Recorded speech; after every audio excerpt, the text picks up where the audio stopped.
வணக்கம். இது மனசு சேனல். பரிமள செல்வி. நடிகை நயன்தாராவினுடைய நடிப்பில் வெளியாகி இருக்கக்கூடிய படம் அன்னபூரணி. இன்னைக்கு அது மிகப்பெரிய சர்ச்சைக்குள்ளாகி இருக்குது. சர்ச்சைக்குள்ளாகி இருக்குதுன்னு சொல்றதை விடவும் உள்ளாக்கப்பட்டிருக்குதுன்னு சொல்றதுதான் பொருத்தமா இருக்கும்னு நான் நினைக்கிறேன். இது யாருக்கு இது ஒரு பிரச்சனைக்குரிய திரைப்படமா இருக்குது, எதனால இதை நெட்ஃபிளிக்ஸ்ல இருந்து தடை செய்திருக்காங்க, இந்த நயன்தாராவினுடைய ஒரு தைரியமான துணிச்சல் மிக்க ஒரு கேரக்டரா எதை பார்க்கலாம், இதை பற்றியெல்லாம் அலசி ஆராயறதுக்காக தான் இந்த வீடியோ. ஸ்கிப் பண்ணாமல் ஃபுல்லும் பாருங்க. இது வரைக்கும் நம்முடைய மனசு சேனலுக்கு சப்ஸ்கிரைப் பண்ணாதவங்க சப்ஸ்கிரைப் பண்ணி சப்போர்ட் பண்ணுங்க.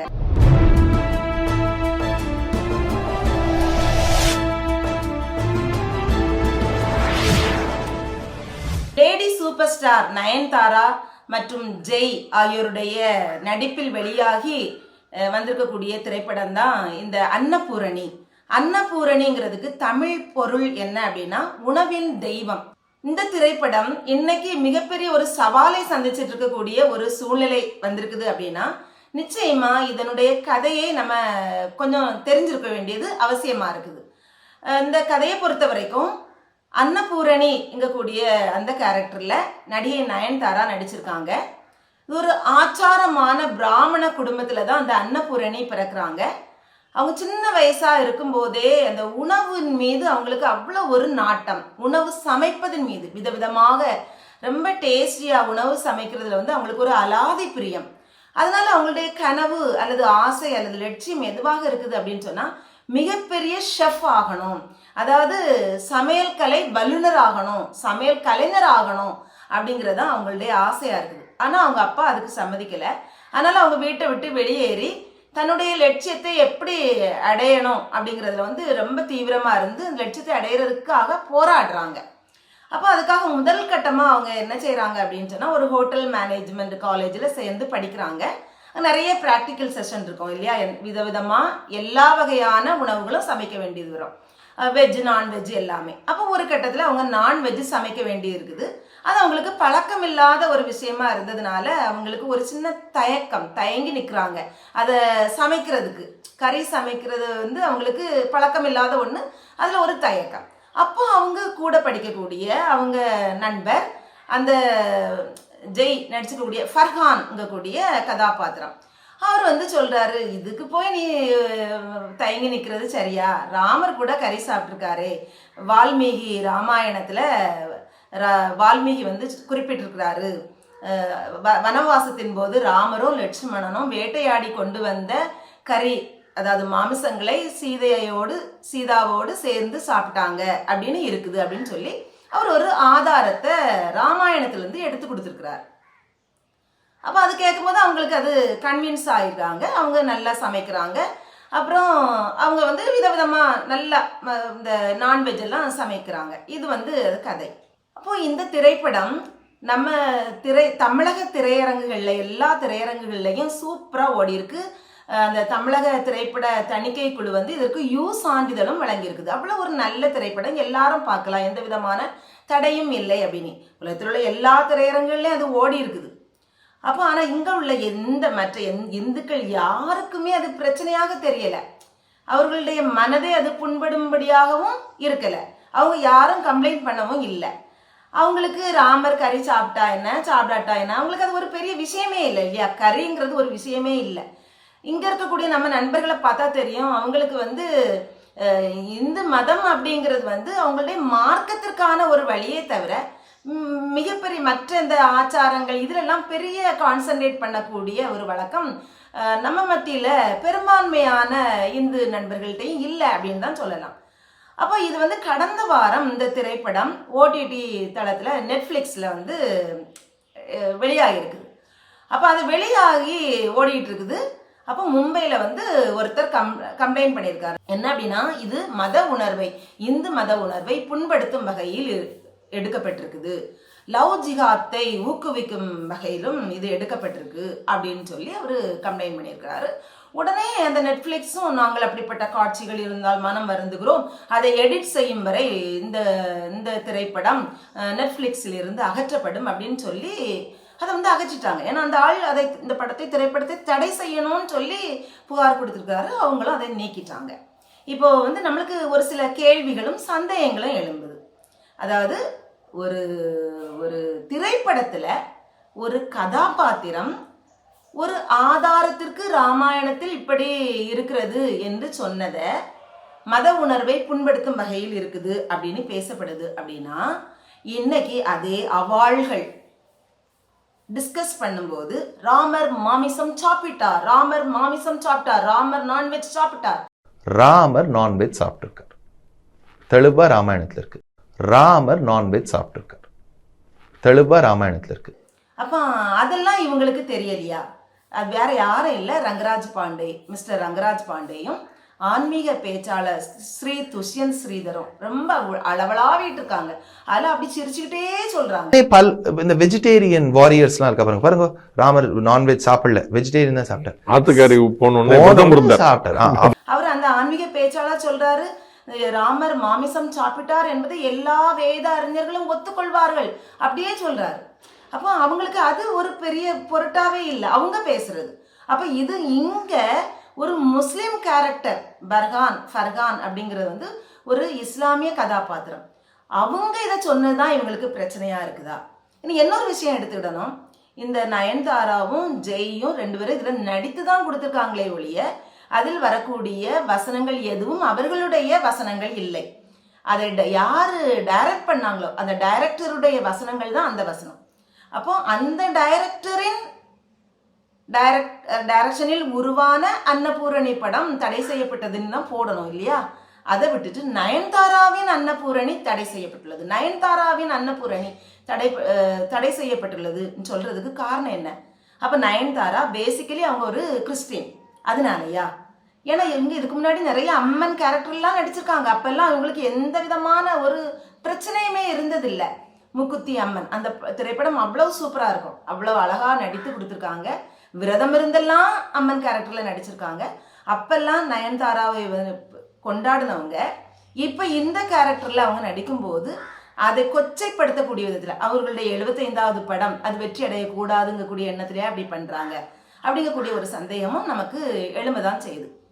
அப்போ இந்த அன்னபூரணி திரைப்படம் உண்மையிலேயே யார் யாருக்கு பிரச்சனையா இருக்குது அப்படின்னு பார்க்கும்போது யார் யாரெல்லாம் மதத்தின் பெயரால் மத ஆச்சாரங்களை திணித்து மத வெறியை சாதாரண மக்கள் மத்தியில தூண்டி நாட்டை துண்டாட நினைக்கிறார்களோ அந்த ஒரு சில சதவீதம் பேருக்கு தான் இது பிரச்சனையை ஒழிய பெரும்பான்மையான இந்துக்கள் யாருக்குமே இது பிரச்சனையாக இல்லை. இவர்கள்தான் பிரச்சனையாக அதை திரித்து கொண்டிருக்கிறார்கள், பிரச்சனையை ஆக்கி கொண்டிருக்கிறார்கள். இனி இன்னொரு விஷயம் நம்ம பார்க்கணும். இன்னொரு சாராருக்கு அது நிச்சயமா அது பிரச்சனையா தான் இருக்கும் அப்படின்னு எனக்கு தோணுது.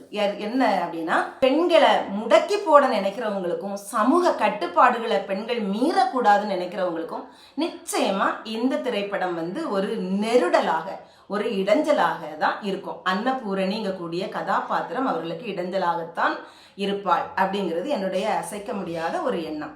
ஏன் நான் அப்படி சொல்றேன் அப்படின்னா, பெண்கள் இந்த வேலை தான் செய்யணும், பெண்கள் இந்த படிப்பு தான் படிக்கணும், பெண்கள் இந்த மாதிரி தான் ட்ரெஸ் உடுத்தணும், பெண்கள் இப்படிதான் இருக்கணும் அப்படின்னு சொல்லி பெண்களுக்கு ஏகப்பட்ட ரூல்ஸ் ரெகுலேஷன்ஸ் அப்புறம் ரெஸ்ட்ரிக்ஷன்ஸ் எல்லாம் வச்சு பெண்களை ஒரு பொருளை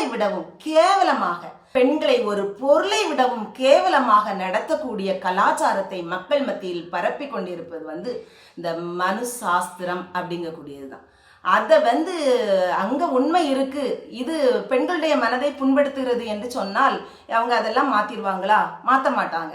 அதே மாதிரி ராமாயணத்துல இப்படி எழுதியிருக்குது, ராமர் கரை உண்டார், இறைச்சி உண்டார், மான்கறி சாப்பிட்டார் என்று எழுதியிருக்கிறது அப்படின்னு சொன்னா உண்மை அங்க இருக்கு, அதை நீங்க மாத்தலாம். அதை விட்டுட்டு இதுக்கு மேல ஆக்ஷன் எடுக்கிறது வந்து சரி கிடையாது இல்லையா?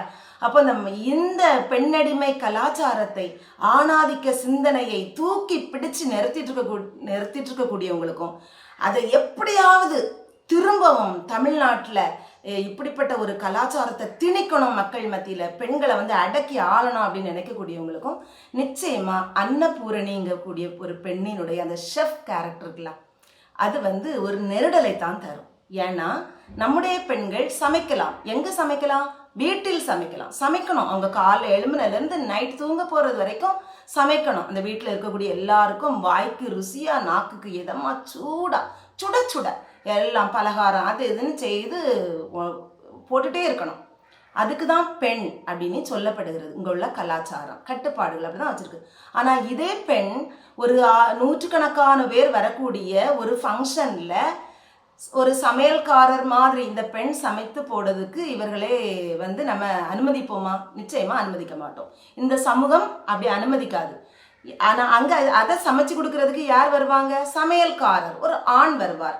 அந்த ஆண் வீட்டில் சமைப்பதை நம்ம இழிவாக கேவலமாக பேசுகிறோம். ஆனால் ஒரு ஆண் நூற்றுக்கணக்கான பேர் வரக்கூடிய ஒரு பொதுவெளியில் ஒரு ஃபங்க்ஷனில் சமைக்கிறார் என்றால் அதை நம்ம வந்து கொண்டாடுகிறோம். அதே மாதிரி தான் ஹோட்டல்லையும். ஏன்னா அங்கே வந்து ஊதியம், அவர்கள் செய்யக்கூடிய சமையல் தொழிலுக்கு அங்கே சம்பளம் கிடைக்கிறது. ஆனால் பெண்களுக்கு வீட்டில் அப்படி இல்லை, சம்பளம் கிடையாது. வீட்டில் செய்யக்கூடிய சமையல் வேலைக்கு சம்பளம் கிடையாது. சம்பளம் இல்லாத சமையல்காரியா பெண்கள் இருக்கணும். இதுதான் இங்கே இருக்கக்கூடிய ஒரு சட்டமாக இருக்குது. அப்போ